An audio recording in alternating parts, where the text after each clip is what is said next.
Hello hello, bienvenue sur le podcast Les choses de la vie. Les choses simples sont belles, partageons les ondes positives et profitons pleinement de chaque instant que nous offre la vie. J'espère que mon contenu te plaira et je te dis à très vite. Aujourd'hui, j'ai envie de te donner quelques astuces pour faire tes cartons de déménagement. Parce que je suis un peu dans le thème en ce moment. Ça fait 4 jours que j'emballe, je trie, je scotche des cartons. Donc en 3 jours et demi, j'ai réussi à en faire 91 et j'en ai encore une quarantaine à faire. Première chose, la dernière fois, je t'ai parlé de comment trier les cartons. Trier les affaires pour pouvoir les mettre en carton. Et là, c'est plutôt la logistique.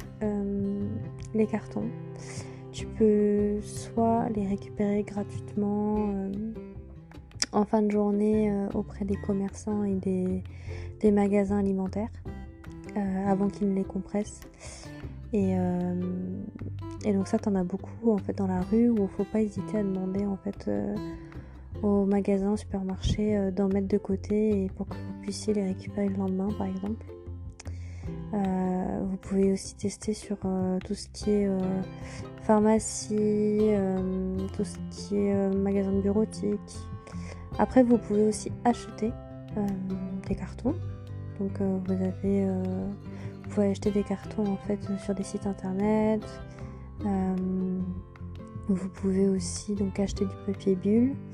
Et en fait, il y a plusieurs sortes de tailles de carton. Vous avez les tailles classiques 55 par 35 par 30, carton standard. Et puis vous avez aussi les cartons de livres qui font la moitié de ces cartons-là, qui permettent en fait de pas... Parce que les livres en fait c'est assez lourd, donc ça évite de vous éviter de casser le dos. Et vous avez le papier bulle et le scotch. Donc choisissez bien votre scotch. C'est pas forcément le plus cher qui colle le mieux. Je sais que vous pouvez en trouver chez Action ou chez La Forfouille. À La Forfouille, un rouleau de 22 mètres, scotch adhésif transparent, vous l'avez pour 99 centimes. Vous pouvez aussi trouver des cartons pas chers chez Action à 1€ le carton. Moi je sais que j'avais pris aussi sur internet, j'avais pris un lot de grands cartons standards avec petits cartons livres, 2 rouleaux de papier bulle et 2 rouleaux de scotch. Ça me faisait un total d'à peu près 89€. C'est l'équivalent d'un T3 de 40. Ouais, T2, T3 de 45 mètres carrés. Ensuite,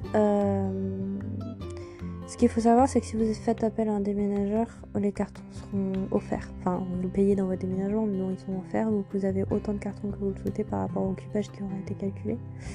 Et ils vous fournissent aussi en scotch. Donc, ça, c'est pas négligeable.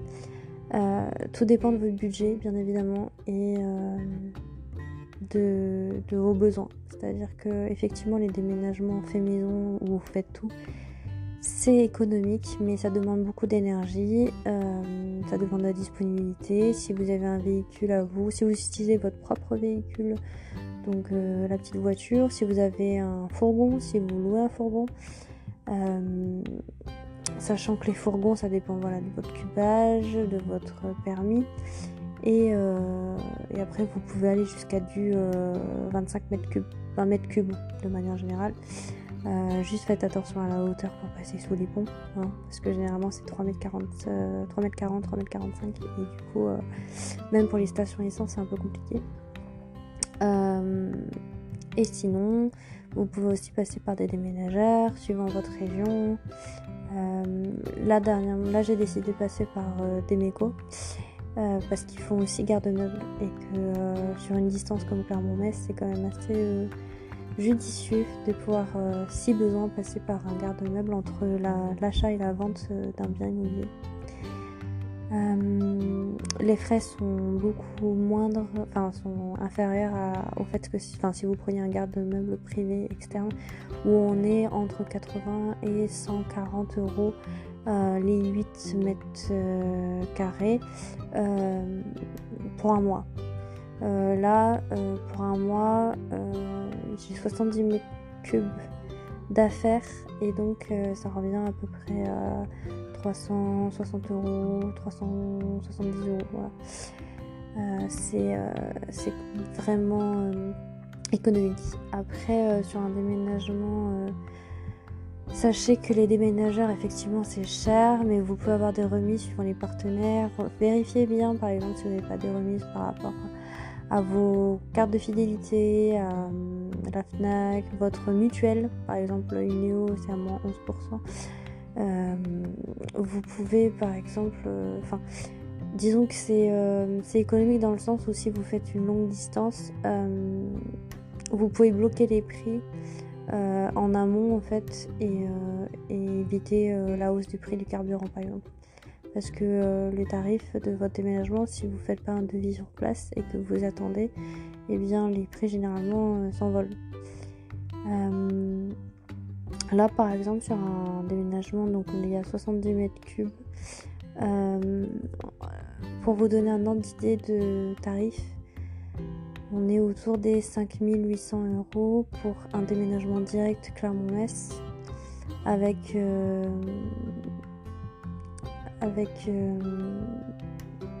protection des meubles, démontage, remontage des meubles et transport des cartons. Ça fait l'équivalent d'à peu près 9 caisses. Ça fait à peu près 2 camions, un camion de 50 mètres cubes et un camion de 20 mètres cubes. Et par contre, si vous voulez l'option par exemple garde de meubles, ça va être dans les 8 900 € parce qu'en fait il y a le prix du déménagement, enfin du transport jusqu'au garde-meubles, puis du garde-meubles jusqu'à l'autre logement. Et donc en fait ça fait comme si vous faisiez 2 déménagements, donc c'est quasiment le double que vous payez, donc attention. Vous pouvez effectivement louer des fourgons, mais vous ne pourrez pas, selon le permis que vous avez, vous ne pourrez pas conduire un gros véhicule, notamment les poids lourds ou les semis. Donc ça aussi c'est des frais qui rentrent en compte. Pour en revenir aux astuces carton, le papier bulle c'est surfait. En fait, si vous n'avez pas les moyens d'acheter du papier bulle parce que ça coûte quand même cher, vous pouvez soit utiliser du papier journal ou des revues ou de magazines que vous pouvez récupérer et que vous mettez entre chaque assiette ou pour emballer vos tasses, toute votre vaisselle quoi. Et sinon, il y a un truc qui marche très bien, c'est les assiettes en carton entre chaque assiette, enfin une assiette en carton entre chaque assiette de vaisselle, parce que ça vous permet de protéger la vaisselle et de pas l'abîmer, et en même temps ça vous encombre pas, parce que le problème du papier bulle c'est que ça prend la place, enfin, ça occupe. Dans le carton en fait vous allez perdre au moins la moitié du volume, donc l'assiette en carton ou le papier journal c'est quand même beaucoup mieux et ça évite que ça abîme la vaisselle, mais c'est plus léger. Au niveau du scotch, faut bien choisir son scotch, c'est ce que je disais, parce que vous allez sécuriser en fait les bords de votre carton, mais surtout l'astuce c'est déjà, même si, enfin vous allez utiliser beaucoup plus de scotch avec cette méthode, mais vous allez enrouler en fait votre carton 2 fois dans le sens de la largeur et 1 fois dans le sens de la longueur. Comme ça, le carton il risque pas du tout de s'ouvrir. Et par contre, je vous conseille d'avoir un dévidoir à scotch parce que c'est quand même fatigant de devoir utiliser le ciseau à chaque fois. C'est quand même une technique à prendre. Et vous pouvez aussi investir dans le scotch où c'est marqué fragile, estampillé fragile, notamment pour les cartons de vaisselle. Parce que même si les ménages sont habitués, justement ils sont un peu bourrins et il peut y avoir un peu de casse parfois. Donc voilà, je vous invite à investir dans ces scotch là. Après il faut penser à acheter des gros marqueurs noirs par exemple pour pouvoir noter sur le carton. Il faut noter déjà le numéro du carton. Comme ça, vous en perdez aucun. Ensuite, c'est d'indiquer le contenu, ce que vous avez mis dedans. Et ensuite, la pièce de destination, c'est essentiel. Et vous le mettez sur la plus grande, sur le côté le plus long, là où il y a la plus grande surface. Comme ça, vous pouvez empiler les cartons et voir ce qu'il y a dessus directement et pouvoir les dispatcher ensuite dans les différentes pièces le jour du déménagement.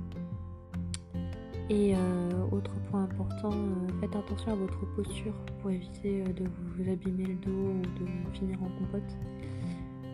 C'est important de travailler soit à hauteur, donc de former les cartons sur une table ou sur une chaise pour éviter de vous baisser.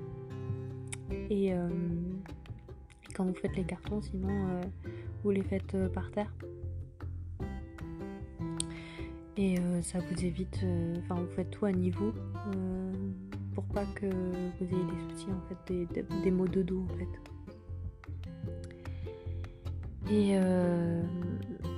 Et sinon, le plus important en fait, c'est de pas perdre la motivation.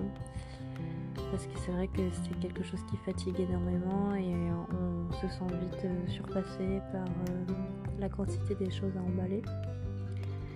Donc tout ce que je peux vous dire, c'est de garder le rythme et de vous fixer par exemple des temps d'emballage, voilà, et surtout de faire des temps de pause. Des temps de pause où vous pouvez boire de l'eau, manger, voilà, faire un petit ravitaillement parce que sinon en fait vous allez vous épuiser et puis vous n'allez pas pouvoir continuer, ça va vous saouler et vous ne pourrez pas continuer comme ça. Donc surtout préservez votre santé, préservez votre motivation et ça va aller. Les cartons c'est juste une période temporaire et ensuite ce qui est aussi important c'est quand vous avez fini de déménager et que les cartons sont dans une pièce, si vous en avez la possibilité, c'est de les ouvrir en fait et de pouvoir les ranger rapidement. Parce que le problème c'est que les cartons, quand on les laisse de côté, on a tendance à pas les ouvrir et on peut finir par avoir des cartons qui ne seront jamais ouverts. Donc si vous avez la possibilité de tout sortir, et bien sortez tout et comme ça vous pourrez ranger assez rapidement suite au déménagement et éviter de perdre des affaires ou de ne jamais les rouvrir. Allez, bon courage.